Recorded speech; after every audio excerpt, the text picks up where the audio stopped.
سرکار غوث پاک تقریباً 18 سال کی عمر میں بغداد معلیٰ تشریف لاتے ہیں۔ اللہ کا انتظام دیکھو، اللہ کی شان دیکھو، جتنے مضبوط لوگ بغداد میں تھے زیادہ تر لوگ غوث پاک کی آمد سے پہلے بغداد سے رخصت ہوئے۔ وجہ اس لیے کہ ایک وقت میں ایک ہی سورج چمک سکتا ہے۔ خود سیدنا امام غزالی رضی اللہ تعالیٰ عنہ، امام غزالی 500 کتابوں کا مصنف، امام غزالی اپنے دور کے سید الصوفیہ، امام غزالی اپنے وقت کے عالم ربانی، آپ آج بھی مکاشفۃ القلوب، احیاء العلوم، کیمیاء سعادت، خطبات غزالی، یہ سب سرکار میں حضرت امام غزالی کی کتاب اٹھا کر پڑھیں تو آج بھی وہ دلوں کو ٹچ کرتی ہے۔ انتہائی اس کے اندر جذبات ہیں، عشق ہے، محبت ہے، پیار ہے، اس کو پڑھنے کے بعد انسان سنور جاتا ہے۔ بعض بزرگوں نے کہا اگر کسی کو کامل پیر نہیں ملتا وہ کیمیاء سعادت کو اپنا مرشد بنا لے، انشاءاللہ وہ منزلوں کو طے کرنے لگے گا۔ ایسی ایسی کتابیں لکھی، لیکن غوث پاک آنے والے تھے، امام غزالی بغداد چھوڑ کر کے رخصت ہو گئے۔ اندازہ فرمائیں، یعنی کہ یہ سسٹم دیکھیں، آپ انداز دیکھیں۔ امام غزالی کون؟ چونکہ عنوان غوث پاک ہے، مگر آپ امام غزالی کو صرف اتنا محسوس کر لیں، 4 سال کی عمر امام غزالی کی، 4 سال کی۔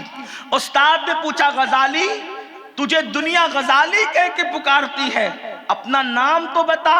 نام نہیں بتایا۔ عمر کتنی؟ صرف 4 سال۔ نام نہیں بتایا۔ استاد نے کہا غزالی تمہارا نام، پھر چپ رہے۔ پھر کہا غزالی اپنا نام بتاؤ، چپ رہے۔ استاد ناراض ہو کے ڈانٹتے ہیں، سزا دیتے ہیں، تنبیہ کرتے ہیں۔ تھوڑی دیر کے بعد ہٹے، استاد کی توجہ کسی طرف بٹی، ہٹے، وضو کر کے آئے۔ استاد میرا نام محمد ہے، میرے ابا کا نام بھی محمد ہے اور میرے دادا کا نام بھی محمد ہے، اس طرح میں محمد ابن محمد ہوں۔ استاد نے مسکرا کر پیشانی چومی، کہا میرے لاڈلے پہلے کیوں نہیں بتایا، ڈانٹ کیوں سنی؟ تو عرض کرتے ہیں استاد میری امی نے مجھے بتایا تھا کہ بیٹا تیرا نام محمد نبی رحمت کے نام پہ رکھا گیا ہے، اور نام محمد عاشق لوگ بے وضو نہیں لیا کرتے، تو میری ماں کی تربیت ہے کہ میں نے نام محمد اب تک کبھی بے وضو نہیں لیا۔ جب آپ نے میرا نام پوچھا میں وضو سے نہیں تھا، اس لیے میں نے نام محمد لینا گوارا نہیں کیا۔ اب چونکہ میں وضو کر چکا ہوں اس لیے میں نے نام محمد لیا ہے۔ یہ امام غزالی ہے، یہ امام یا رسول، یہ امام غزالی۔ ایسے بڑے بڑے بزرگ غوث پاک کی آمد سے پہلے بغداد چھوڑ کر رخصت ہوئے۔ کچھ بزرگ رہے بھی، لیکن وہ رہے بھی تو سرکار غوث اعظم کی ان لوگوں نے تربیت کی تھی، سرکار غوث اعظم کو ان لوگوں نے پڑھایا۔ 18 سال کی عمر میں غوث پاک تشریف لائے بغداد شریف۔ اس کے بعد آپ عالم بنے، فقیہ بنے۔ سرکار غوث پاک اس مفتی کا نام ہے جس نے چاروں مسلک پر فتویٰ دیا ہے۔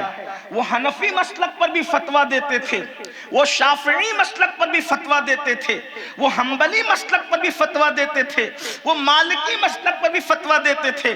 یہاں مفتیان کرام ہو تو ان سے پوچھے کہ ایک مسلک پر فتویٰ دینے کے لیے کتنی محنت درکار ہوتی ہے، لیکن غوث پاک چاروں مسلک پر فتویٰ دیا کرتے تھے۔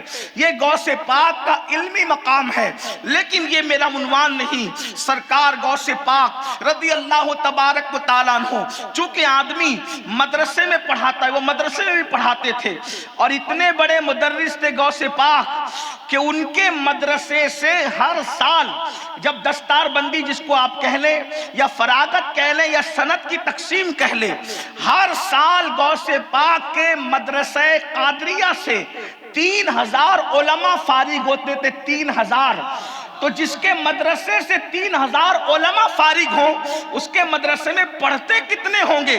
ہمارے یہاں 300-400 لوگ اگر پڑھیں تو بمشکل 30-40 ہم فارغ کر پاتے ہیں۔ اللہ اکبر۔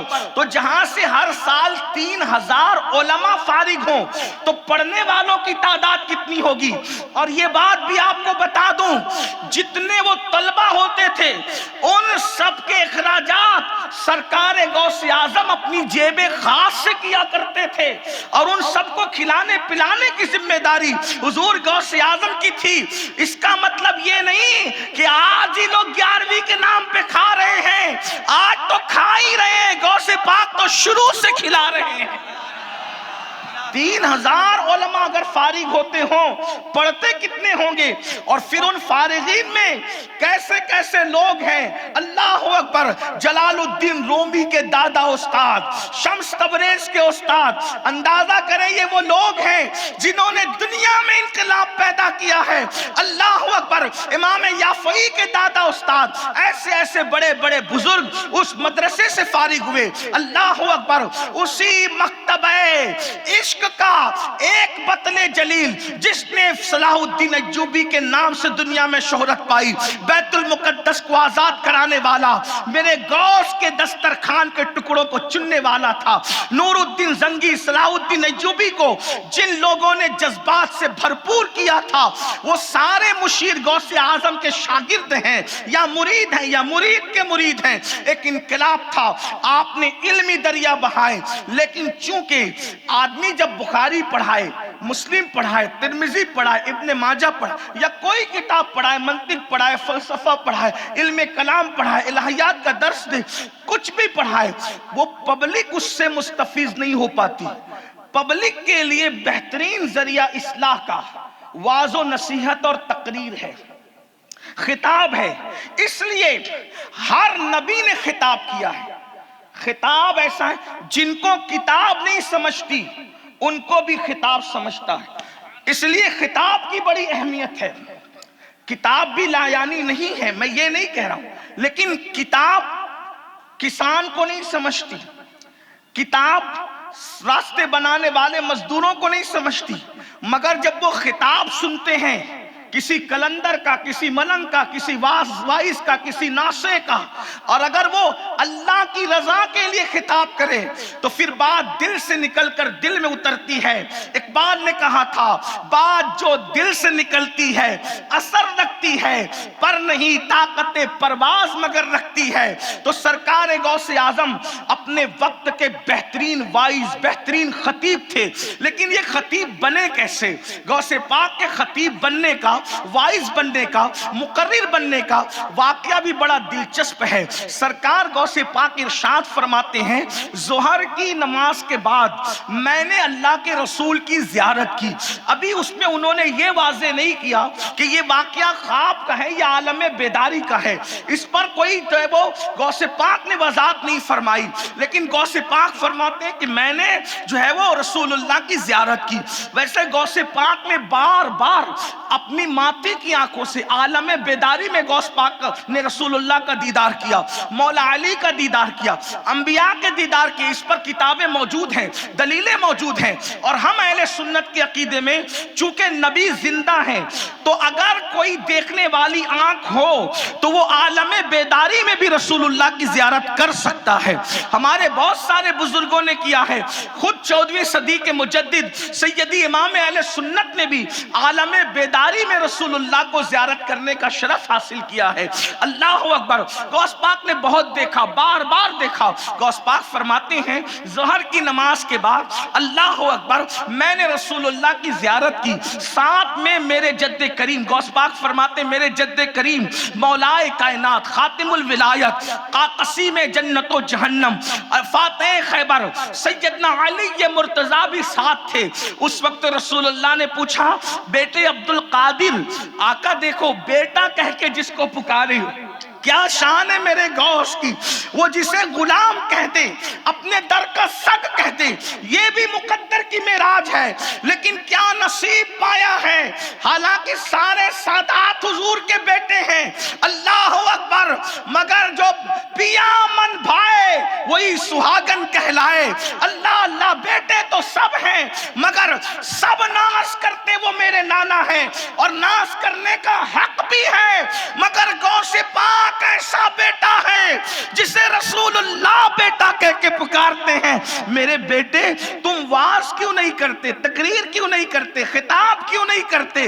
اس کی نانا جان، یہ ماحول عربیوں کا ہے، عراق میں عربی بولی جاتی، یہ ماحول عربیوں کا ہے۔ میں اجمی ہوں، چونکہ غوث اعظم کی ولادت ایران میں ہوئی تھی۔ ایران کا ایک شہر ہے جس کو گیلان کہتے ہیں، اور اس کو غاف چونکہ عربی میں نہیں ہوتا، تو جب یہ گیلان عربی میں پڑھا جاتا ہے تو اس کو جیلان کہتے ہیں۔ تو غوث پاک کی ولادت ایران میں گیلان میں ہوئی، تو کہا حضور میں تو اجمی ہوں، فارسی بولنے والا ہوں، میں کیسے خطاب کروں؟ اور اس وقت تو لوگ محفلیں سجا کر بیٹھے ہوئے تھے، تقریریں کرتے تھے، خطابات کرتے تھے، بہت سارے اکثر لوگ ایسے بکے ہوئے تھے، چند فیصد لوگ تھے جو حق پر تھے۔ اس لیے کہ آپ کسی کو تصور مت کرنا، میں دور کے لیے نہیں کہہ رہا ہوں، لیکن حالات بتا رہا ہوں۔ اکثر حکومتیں قلم کاروں کو خریدتی ہے، زبان دان اور سخنوروں کو خریدتی ہے، جن کے پیچھے پبلک چلتی ہے حکومتیں ان کو خریدتی ہے نا۔ ہر دور کی حکومتوں کا مزاج ہے، آج ہی نہیں ہے، ہر زمانے میں۔ اس دور میں بھی بادشاہوں نے خرید رکھا تھا مقرروں کو، مشائخ کو، پیروں کو، مسجد کے مولویوں کو خرید رکھا تھا۔ اکثر چند فیصد لوگ تھے جو حق پر تھے، حق پر ہونے کے باوجود ماحول سے اتنے دبے سہمے تھے کہ کسی کے خلاف کچھ بول نہیں پاتے تھے، اور ان کو حکومتوں نے، چونکہ عوام بیدار نہ ہو، کیونکہ بیداری جو اور انقلاب آتا ہے وہ یا تو اہل قلم سے آتا ہے یا تو اہل زبان سے آتا ہے۔ یہ بات اچھی طرح یاد رکھنا، قلم اور زبان اسی لیے خریدے جاتے ہیں تاکہ انقلاب نہ آئے، پبلک کو بھیڑ اور بکریوں کی طرح جاہل رکھا جائے، ان پڑھ رکھا جائے۔ اس دور کے بادشاہوں نے قوم کو سلانے کے لیے اس دور کے خطیب اور قلمکار اہل تصنیف کو، اور پھر بظاہر میں اہل تصوف کے کہلانے والوں کو بھی، سب کی بات نہیں کر رہا ہوں، ہر دور میں کچھ لوگ بکنے سے بچتے ہیں۔ بعض اتنے مضبوط ہوتے ہیں جن کو زمانہ کبھی خرید نہیں پاتا، اور بعض اتنے سستے ہوتے ہیں کہ وہ بکتے ہی رہتے ہیں۔ اور ایک بات یاد رکھنا، جو ایک بار بکتا ہے وہ بار بار بکتا ہے، اور جو ایک بار نہیں بکتا پھر وہ کبھی نہیں بکتا۔ جو نہیں بکتا وہ محمد الرسول اللہ کی چوکھٹ پر بکا ہوا ہوتا ہے، اس لیے وہ کہیں نہیں بکتا۔ کہنے والے نے کہا تھا کہ یا رسول اللہ تم نے خرید کر مجھے انمول کر دیا۔ حضور جسے خرید لیتے ہیں پھر اس کو دور خرید نہیں پاتا۔ نہیں دیکھا یزید نے خریدنے کے کتنے جتن کیے، مگر امام حسین کو اور اس دور کے سچے لوگوں کو یزید خرید نہ سکا۔ امام علی مقام کس طرح ڈٹ کر رہے، ان کی رگوں میں حسینی خون تھا، ان کی رگوں میں حسنی خون تھا۔ اللہ اکبر۔ تو اس دور کے بہت سارے لوگ خانقاہی، درسگاہی، قلمکار، تقریر کرنے والے بکے ہوئے تھے، تو وہ پبلک کو الجھائے رہتے تھے، یعنی ایسی باتوں میں الجھاتے تھے۔ کیا ایک سوئی کے ناکے سے کتنے فرشتے اللہ گزار سکتا ہے؟ یعنی جھنجھنا دے دیا، جاؤ لڑتے رہو، کالا رنگ افضل ہے یا ہرا رنگ افضل ہے، یہ جھنجھنا دے دیا، لڑتے، فروعی مسائل میں الجھائے رکھا تاکہ پبلک کا مزاج اصل عنوان کی طرف نہ ہو، اصل مسائل کی طرف نہ ہو۔ یہ بکے ہوئے لوگوں کا مزاج تھا۔ آج بھی کہیں نہ کہیں اس کی جھلکیاں آپ دیکھ سکتے ہیں۔ قوم کو سلاؤ، قوم کو الجھاؤ، قوم کو لا یعنی بحثوں میں مبتلا کر دو تاکہ یہ قوم اصل مسائل کا ادراک نہ کر سکے۔ فلسطین تباہ ہو تو تباہ ہوتا رہے، مسجد اقصی کی شہادت کے منصوبے بنتے ہیں تو بنتے رہیں، ابھی یہ اسی میں مبتلا رہیں گے کہ کون افضل ہے۔ اور کون ولی افضل ہے اور کون اس سے چھوٹا ہے، اور تو چھوٹے بڑے کی تقسیم کرے گا ولیوں میں، تیرا اپنا منصب ہے، واللہ کبھی نہیں۔ ہمیں تو بس اتنا کہہ دیا گیا، جو نبی کا عاشق ہے، نبی کا جو غلام ہے، ہمارا وہ امام ہے۔ اصل مسائل پر ہمیں ٹوپیوں میں کیا دلچسپی، ہمیں ٹوپیوں میں دلچسپی نہیں، ہمیں دلوں کے رنگ میں دلچسپی ہونی چاہیے۔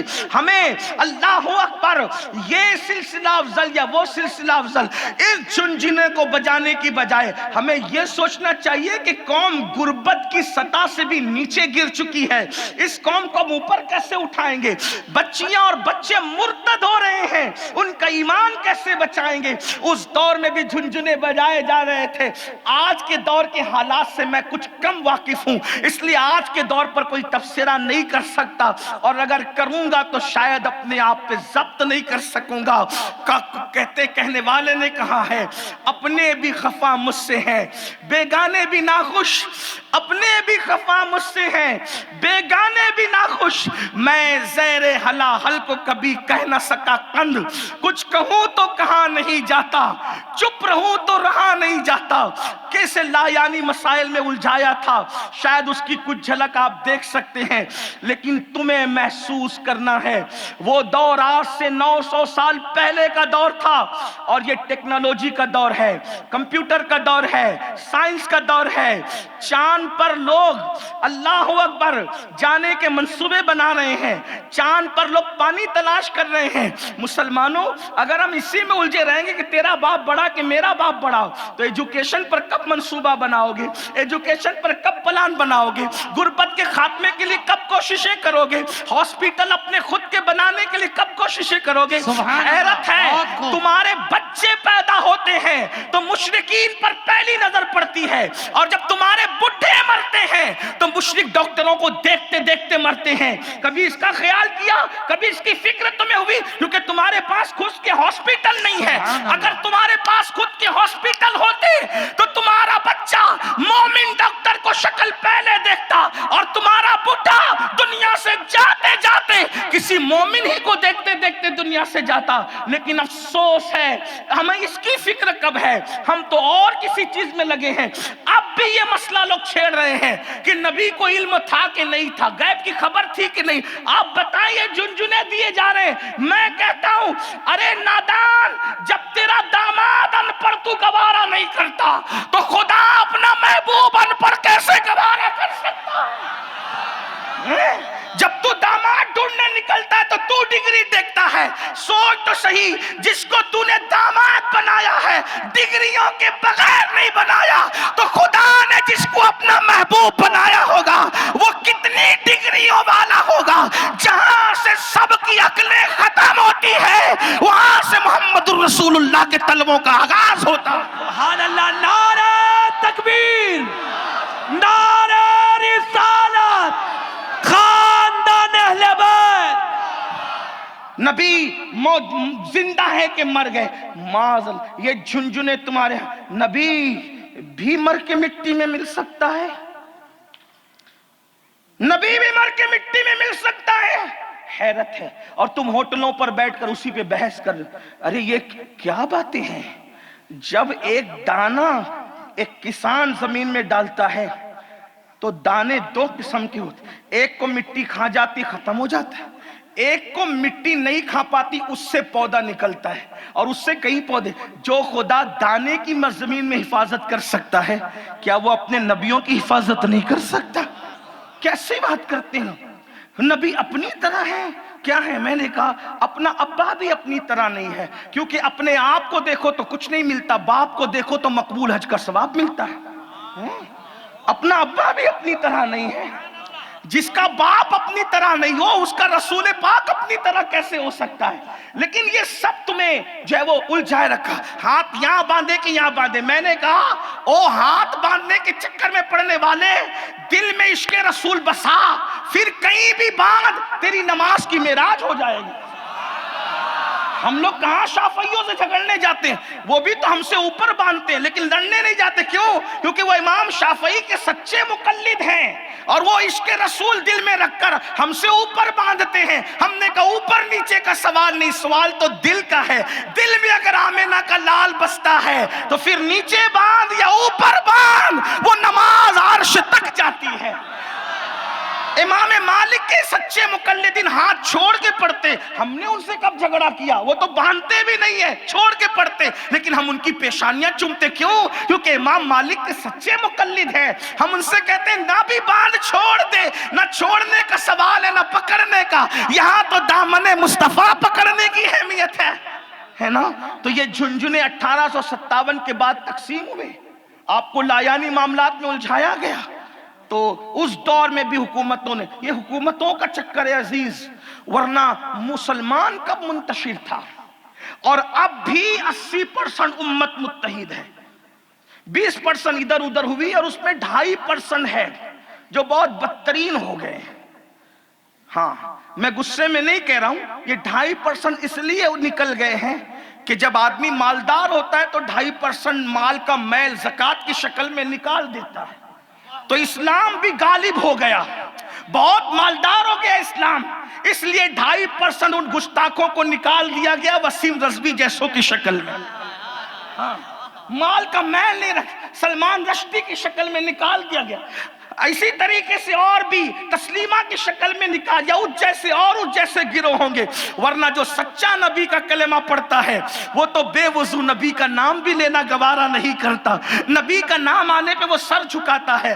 بات دور نہ جائے، جلدی جلدی آتے ہیں حالات کا جائزہ پیش کر. 1857 کے بعد لڑاؤ اور حکومت کرو کے تحت انگریزوں نے بانٹا آپ کو، ورنہ 1857 سے پہلے حضرت امیر خسرو نے ایک خط میں لکھا.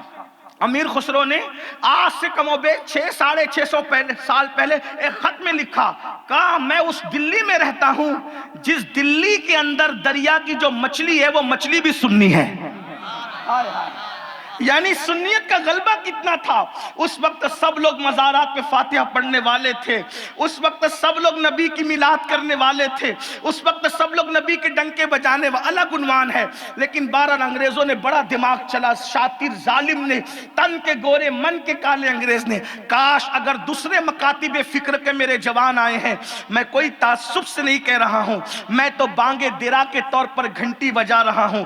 سونے والوں بیدار ہو جاؤ، قبر میں ہم نے کسی جماعت کے امیر کو ساتھ نہیں لے جانا، قبر میں تو ہمیں آمینہ کے لال کی محبتیں چاہیے ہیں. اللہ اکبر. اس لیے مکاتب فکر کے تعصب کو چھوڑ کر مرکز عقیدت محمد الرسول اللہ کی طرف آؤ.